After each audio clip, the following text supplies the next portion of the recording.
Hi, you're on the Reddit Confessions channel. She didn't see me walk in. Not at first. The music was loud, laughter louder. Wine glasses clinked kit. I stood in the hallway for a moment holding the bouquet, just hesitating.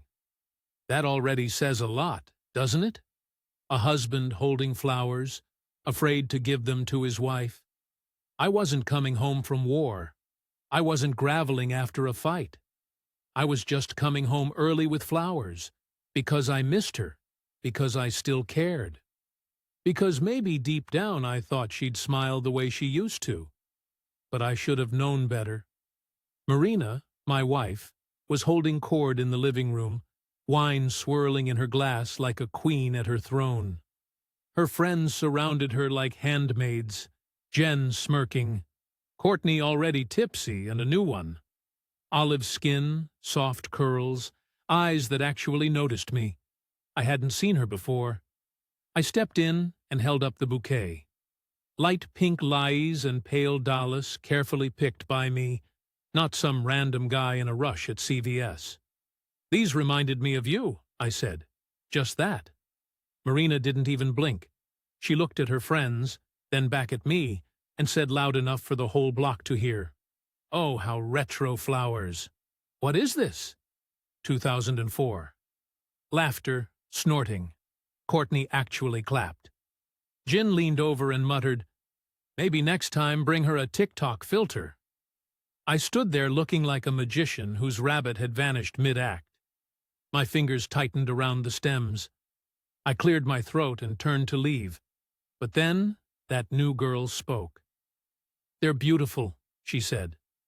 Her voice wasn't loud, but it sliced through the mockery like glass. If someone gave me flowers like that, I wouldn't make fun of him.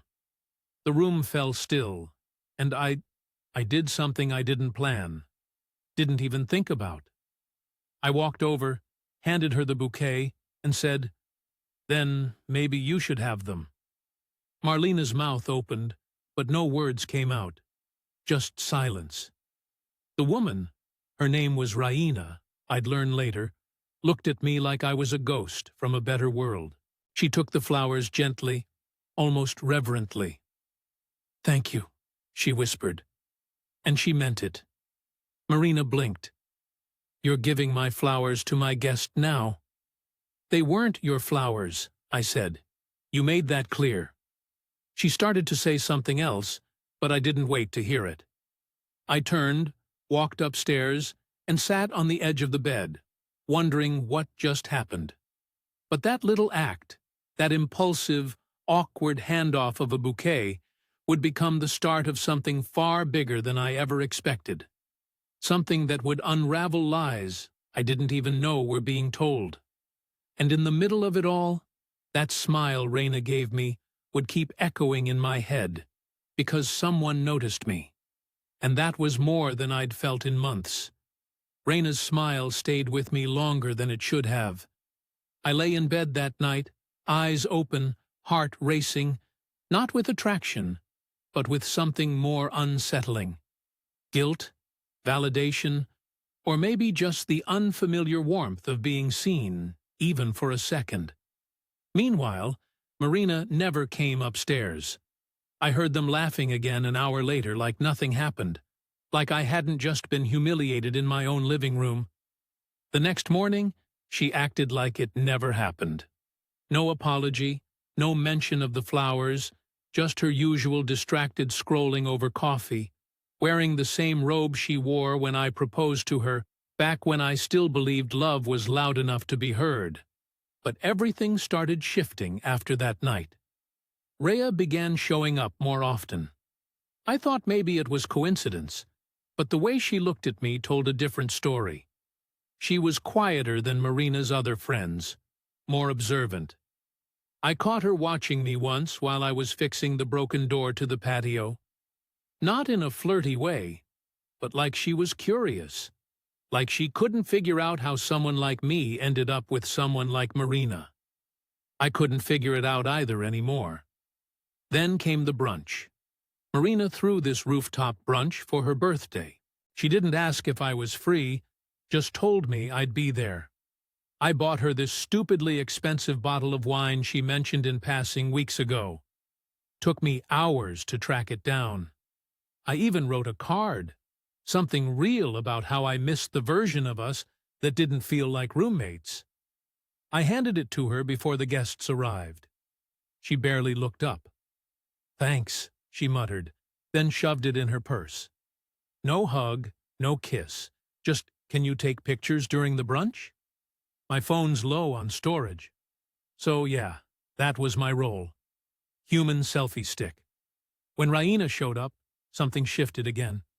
She came over, smiled, and handed me a small wrapped box. "It's not much," she said. "Just thought of you," Marina noticed. She raised an eyebrow. "That's cute," she said sharply. "Now everyone's giving Hugh presents." I opened it anyway. Inside was a small hardcover book, Letters to a Young Poet. The same book I used to quote from when Marina and I were dating. I didn't even remember mentioning it out loud. "You remembered?" I whispered, stunned. Raina nodded. People remember things that matter. I swear I saw Marina's jaw clench. But the final spark didn't come until the end of brunch. Everyone was tipsy.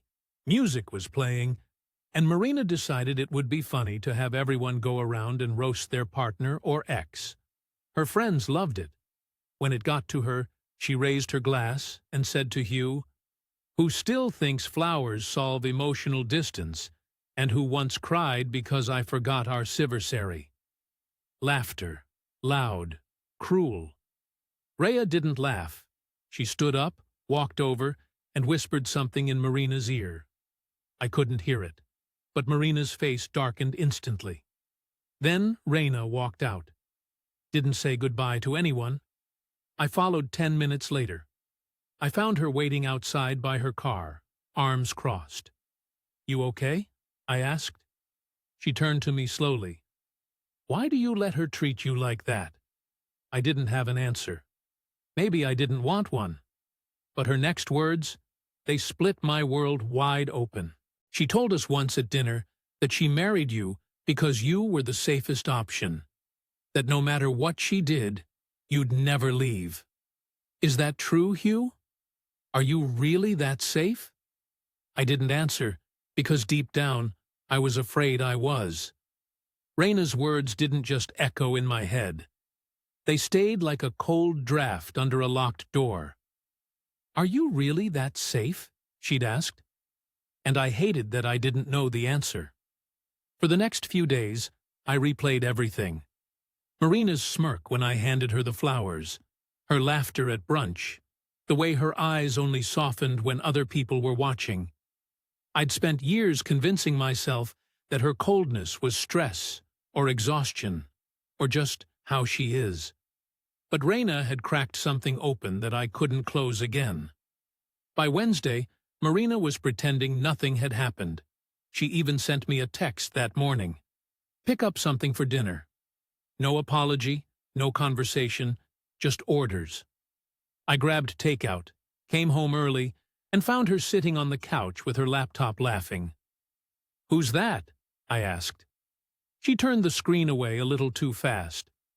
"Just work?" she said too casually. Her job was marketing, sure, but I'd never seen a corporate spreadsheet make anyone giggle. That night, after she went to bed, I checked her laptop. I know I shouldn't have, but something told me to. What I found made my stomach twist. A string of messages on a chat app one didn't recognize. Not explicit, not even romantic, just intimate. The kind of tone you only use with someone who makes you feel alive. I scrolled further and saw a saved contact named A. No last name, just a whoever he was. He knew things about her I didn't. Inside jokes, late-night talks, and once, God, I still remember the line, "You make me feel like I'm 20 again." The next day, I said nothing. I walked around like a ghost, smiling when she looked, staying quiet when she didn't. I wanted to scream, but instead, I just folded laundry and nodded through her stories about her clients. She didn't notice the difference. Maybe she never would. But then, 2 nights later, she slipped up. She came home smelling like someone else's cologne. Expensive, woody, masculine. I knew that smell because I'd bought that same brand once years ago when I still believed small gestures mattered. I didn't confront her. Not yet. I just waited, observed, noticed how she smiled at her phone, how she hit her screen when I passed by, how she suddenly started humming while cooking. That was the most painful part, seeing her happy, just not because of me. Raina texted me the next morning. Don't ask how she got my number. I guess Marina had mentioned it once. Or maybe she'd found me online. She wrote, I shouldn't have said what I did the other day, but you deserve better. I stared at that message for a long time before replying. You didn't lie. We started talking slowly, innocently at first. She asked how I was. I said, fine, which was a lie, and she knew it. Then she asked, if you weren't afraid, what would you do? And I didn't know what to say, because for the first time in years, someone wasn't mocking me, fixing me, or ignoring me. She was listening. That night, Marina said she had another work dinner. I nodded, helped her zip her dress, and told her she looked nice. When she left, I sat in silence for an hour before grabbing my phone. I sent Raina a single text. I think I'm done being safe. Her reply came instantly, then start with the truth. And that was the moment I realized the truth wasn't just about Marina's betrayal. It was about mine, too. The one where I betrayed myself by staying quiet for too long. But what happened the next night made every truth I thought I knew crumble completely. I didn't sleep much after that message. Then, start with the truth. Rhea didn't realize what she was asking. The truth wasn't just some dramatic outburst or some grand confrontation. It was years of silences swallowed, hundreds of small humiliations I let slide in the name of being the bigger person. It was anniversaries forgotten by her, but always remembered by me. It was holding her hair when she was sick, comforting her through her career failures, only to be told months later that I was emotionally boring. The truth was, I was slowly disappearing in my own life, and nobody seemed to notice, not even me, until recently. The next night, Marina was supposed to be at another work dinner. She didn't even pretend to care about lying anymore. I watched her get dressed, black heels, red lipstick, low-cut blouse, and pretend I didn't know she was dressing for someone else. She avoided eye contact the entire time. As she grabbed her purse, I said, "Want me to pick you up after?" Just to test her. She blinked. "No, I'll Uber. It's downtown. Traffic's a mess." She left before I could respond. I sat in the dark for a while. Then I got up, grabbed my keys, and followed her. I know how that sounds. Creepy, paranoid, pathetic even. But I wasn't looking to catch her in the act. I just needed the truth shoved in my face, so I finally stopped pretending. I stayed a few cars behind her Uber and watched it pull up to a restaurant I'd never heard of. She got out and walked right into the arms of a man in a tailored suit, who greeted her with a kiss on the cheek that lasted a little too long. He looked like the human version of everything I wasn't. Tall, slick, confident. She laughed as they disappeared inside. I drove past the restaurant twice before parking on a side street and just sitting there. I don't know how long, maybe an hour, maybe more. My hands were shaking, not from rage, but from this unbearable ache I didn't know how to name. Betrayal, yes, but also a kind of grief. Like watching someone burn down the house you built together and realizing they never even liked the furniture. When I got home, I didn't cry, I didn't scream. I opened a bottle of cheap red wine, sat on the porch, and sent Raina a text. "You were right," she replied instantly. "About what?" "All of it." Then, a few seconds later, "Do you want to talk?" We met the next morning at a park, not a romantic spot, just some benches near a duck pond. She brought coffee. I brought nothing, not even a plan. We sat in silence for a while before I told her everything. How I'd followed Marina. How long the affair had probably been going on. How I'd pretended not to notice for months, maybe years. Raina didn't interrupt. She didn't pity me either. She just listened in a way Marina never had. And when I finally finished, she looked me dead in the eyes and asked, "So, what are you going to do now?" I stared at the water. "I don't know." She leaned in slightly. "Yes, you do. You're just scared to say it." And I realized she was right again, but I wasn't ready to say it out loud. Not yet. I went home that afternoon and found Marina already there. She was wearing the same dress from the night before and said something about a canceled meeting. She didn't look guilty, just tired. She asked if I could help her carry some boxes from the garage. I said, "Sure." That's the thing about being the safe one. You get very good at pretending you didn't just watch your life collapse while holding a screwdriver. But as I passed her the first box, something fell from the top. A birthday card, not addressed to me. It was from him, and it wasn't recent. Inside it read, "Every moment with you feels like borrowed time. Let's make it permanent soon." That was the moment I stopped pretending. The handwriting was elegant, confident, masculine, not rushed like mine always was.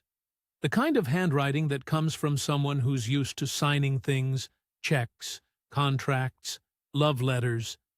I read the card again. "Let's make it permanent soon." The paper trembled in my hand, not because of wind, but because I couldn't hold still. There it was, tangible, undeniable. The affair wasn't just real, it was serious. And suddenly, everything that had confused me over the past year made sense. The weekends she spent catching up on client work, the way she started turning her phone face down on the table, the passwords that used to be shared but now changed.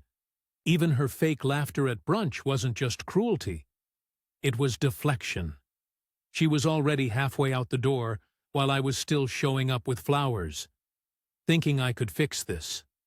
I stood there in the garage with that stupid card in my hand, the scent of mildew and old paint stinging my nose, and I realized something awful. I wasn't just being cheated on. I was being phased out, like a feature in an app they quietly remove in an update. No warning, no explanation, just gone. When I walked back inside, Marina was in the kitchen pouring herself a glass of wine like it was any other afternoon. I held the card loosely at my side. She didn't notice. I watched her for a long moment, the way her mouth curved as she read something on her phone. She didn't look stressed or anxious. She looked happy, probably texting him. I wondered if he knew about me, if she framed me as some clingy, dull husband she was too kind to leave. I bet he didn't know I cooked her favorite meals every Sunday, or that I once drove 3 hours in a storm just to bring her a dress she forgot for a wedding. I slipped the card into my back pocket, not because I wanted to hide it, but because I needed to hold on to it. A souvenir from the moment my last shred of denial died. Later that night, she got dressed again. Low neckline, heels, perfume I hadn't smelled in months. "Going out?" I asked from the couch. She paused. "Yeah, just drinks with Shannon." I smiled like a man whose house wasn't on fire. "Tell her I said hi." She blinked, then grabbed her keys. "You're being weird." I shrugged. "We're a weird couple." She left without looking back. This time, I didn't follow. I didn't need to. I already knew where she was going, who she was meeting, and more importantly, I knew what I was about to do. I called Raina. "Do you still have those flowers?" I asked. She laughed quietly on the other end. "I dried them." "Why?" "I want to see them again." We met at her place this time. It wasn't a date. It wasn't some dramatic revenge plot. I just needed normal human. I sat on her couch while she made tea. The walls were lined with books, not photos of herself like Marina's House of Mirrors. And when she brought out the dried bouquet, carefully arranged in a small ceramic vase, I almost cried. "You kept them?" I said, running my fingers over the papery petals. She sat beside me. Of course, they meant something. We talked for hours. I told her everything about the card, the lies, the slow erosion of who I was, and she didn't interrupt. She just listened. At one point, she reached over and touched my hand. Not romantic, not seductive, just present. "She doesn't see you," Raina said, "but I do." That's when I broke. The tears came. Not dramatic sobs, but quiet ones that you don't even realize are falling until your shirt's wet. And Raina didn't flinch. She just stayed there with me. That night, I didn't sleep at her place. I went home alone. I wasn't looking for a replacement. I was looking for myself. The man I used to be before Marina laughed him out of the room. And in the quiet of that night, I made a decision. The next flower I handed out wouldn't be for Marina. And it wouldn't be for Raina either. It would be for me. I wish I could tell you that the decision I made that night gave me peace. It didn't. It gave me anxiety. It gave me insomnia. It gave me chest pain so real, I almost drove myself to the ER just to make sure my heart hadn't given up before I had the chance to fix anything. But underneath all that noise, there was something else. Clarity. A terrifying kind of clarity. The kind that feels like standing at the edge of a cliff, knowing the only way forward is to jump. I spent the next few days acting normal, which ironically was the hardest performance of my life. I brought Marina her favorite coffee like I used to. I folded her laundry and even laughed at her TV shows I'd grown to resent. She didn't notice. Or maybe she did, and thought I was just over whatever imaginary sulk I'd been stuck in. That's the thing about people like her. They don't ask if you're okay. They just wait for you to return to being convenient. She never mentioned the card I'd found in the garage. Never asked why I was quieter than usual. Never even looked suspicious. That's how confident she was that I'd never leave. That I'd just absorb betrayal like a sponge and keep smiling through it. Then came Saturday. She had another business dinner. Same lie. Same red lipstick. Same overdone perfume. I stood at the doorway as she adjusted her earrings, watching her with a strange sense of detachment, like I was observing a stranger play my wife in some poorly written play. "You sure you don't want me to drive you?" I asked, voice soft. She rolled her eyes, smirking. "You hate these things. Besides, it's all women." I almost laughed. She was good at this. So good. In fact, I had to remind myself that I used to believe her every time. Once she left, I didn't pour wine. I didn't cry. I didn't call Raina. I opened my laptop and began transferring everything. Joint finances, passwords, savings accounts, years of shared digital space being unnoted one click at a time. I was meticulous, cold even. And when I finished, I drafted an email. Not a rant, not a monologue, just bullet points. I know about him. I saw the messages, the card, the lies. I'm not angry anymore. I'm exhausted. I'm moving out next week. The lease is in your name. I've left the things you actually noticed in this relationship. My car keys, the Netflix login, and the coffee machine you said was too ugly for the kitchen. And then I attached a photo of the bouquet I'd given to Raina. The one Marina had laughed at. captioned, "She kept them." I hit send and closed the laptop. I packed a single bag. Not everything, just what I needed to get through a few weeks. I didn't even leave a note. I didn't need to. The email said more than any dramatic goodbye ever could. That night, I didn't sleep in a hotel or on a friend's couch. I knocked on Raina's door. She answered in sweats. Hair up, no makeup. She looked surprised, but not shocked, like she'd somehow known this moment was coming all along. "I'm not here for anything," I said. Just. Nowhere else felt real. She opened the door wider. "Come in. I just made tea." I stepped inside and realized how heavy I'd been carrying everything. It wasn't that I left Marina, it was that I finally came back to myself. But as much as I wanted to believe that was the end of it, it wasn't. Because the next morning, Marina showed up. And she wasn't alone. Raina's apartment was quiet that morning. The kind of quiet that feels intentional. A soft hum of the kettle warming on the stove. The rustle of pages as she flipped through a book. She wasn't really reading. I was still in her guest room, sitting on the edge of the bed, wondering how long peace could last before chaos knocked on the door. The answer, it turns out, was 23 hours. Because at 9:41 a.m., the buzzer rang once, then again, then a third time, with the kind of urgency that only comes from someone who thinks the world owes them an explanation. Rhea looked at me from the kitchen. I already knew. I walked to the intercom and pressed the button. "Yeah, Q. Open the damn door." "Marina?" I didn't answer. I looked at Raina, who shrugged, like this wasn't her first time being caught in someone else's drama. I opened the door anyway. I had to. I wanted this moment. I needed it. She stormed in like a woman on a mission. She wasn't crying. She wasn't screaming. No, Marina walked in like I'd forgotten my place, like she was here to set things right.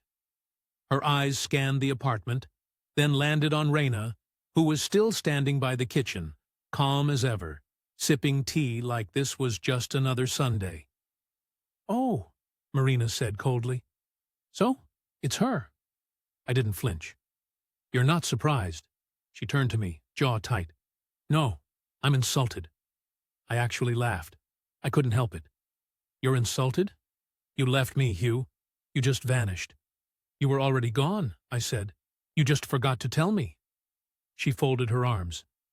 "You think this little performance makes you look noble? You snuck out like a coward and ran to my friend." "She wasn't your friend," Raina said calmly. "She just needed someone around to feel superior to." Marina's face flushed. "Stay out of this." I stayed out of it long enough. That's when I realized Rhea wasn't just standing up for me. She was standing up for herself, too. Marina used people like furniture. Comfortable, silent, disposable. And Raina. She'd seen enough. "You don't get to act like the victim," I told Marina. "I stayed, I gave you everything, and you treated me like background noise." She scoffed. "So what? You're suddenly the romantic hero now, running off with the girl who liked your gas station flowers." Raina raised an eyebrow. They were peonies. That stopped Marina for a second. I don't know why, but it did. "I didn't come here to argue," she said finally. "I came to say one thing. I made a mistake." I blinked. "Which one?" Her voice dropped. "I thought you'd always stay no matter what. And now you're here with her. And suddenly I realize how replaceable I made you feel. That's because you replace me first." Silence. Then she said it. The most Marina thing she could have said. "So what now? You're just going to throw away 10 years like they meant nothing?" "No," I said. "I'm just finally admitting that they meant more to me than they ever did to you." She looked at Rio one last time, then back at me. "You'll regret this," she whispered. I didn't answer. Not because I didn't have words, but because they didn't matter anymore. She wasn't here to make things right. She was here because she lost control. That's what really hurt her. She turned and walked out without slamming the door. And just like that, it was over. No shouting, no theatrics, just the sound of someone realizing they'd played the wrong game with the wrong person for too long. Rhea looked at me. "You okay?" she asked. "I think so." But the truth was, I didn't know what I was, because the final twist in all of this, it wasn't Marina. It was what I found in her car that night. The night after Marina's little ambush, I couldn't sleep. Not because I was hurt or angry. Those feelings had already burned out, but because I finally felt clear, like I could finally breathe after years of being underwater. I went for a walk to shake off the leftover adrenaline. And as I passed by Marina's parked car outside our old apartment, I saw something on the passenger seat.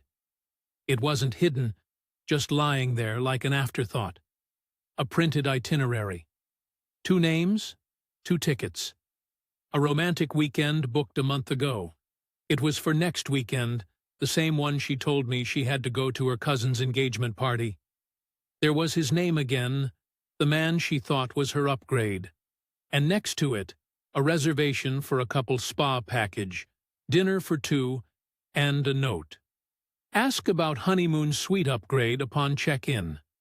I didn't take a photo. I didn't send it to her. I didn't need to. That was her truth. That was her goodbye. The next morning, I dropped off my keys at the leasing office and signed the last bit of paperwork to remove my name from the lease. The apartment we shared for almost a decade would no longer have any trace of me. No coffee machine, no folded socks, no fresh flowers slowly dying in the kitchen window while she stared at her phone. Raina met me outside with a box of pastries and a smile that didn't feel like pity. "Free man?" she asked. I nodded. Finally, we sat on a bench and split a cherry Danish. She told me about a job she was thinking of taking in another city. I didn't panic. I didn't beg her to stay. I just listened the way she always had for me. Because whatever this was between us, it wasn't about filling a void. It was about starting something real. And if it wasn't meant to last, at least I finally knew what being seen felt like. Weeks passed, then months. I got my own place. Small, quiet, mine. I started journaling again. Bought flowers for my desk just for me. I even picked up a pottery class, something Marina once mocked me for wanting to try. Turns out, I'm not terrible at it. Raina visits sometimes more than just visits. But this story isn't about jumping from one woman to another. It's about finally realizing that staying where you're disrespected isn't loyalty. It's self-betrayal. Marina reached out once more. A short email. "I get it now. You deserve more than I gave." I didn't respond. Some chapters don't need closure. They just need to close. So, if you've made it this far, thank you. I hope this story reminded you that even if someone laughs at your flowers, someone else might treasure them. Sometimes all it takes is handing them to the right person. You're on the Reddit Confessions channel. If you've ever experienced a moment where walking away gave you your life back, tell us in the comments. Or better yet, share an underrated historical event that taught you the power of second chances. Because sometimes the softest rebellion is simply choosing yourself. Thanks for listening.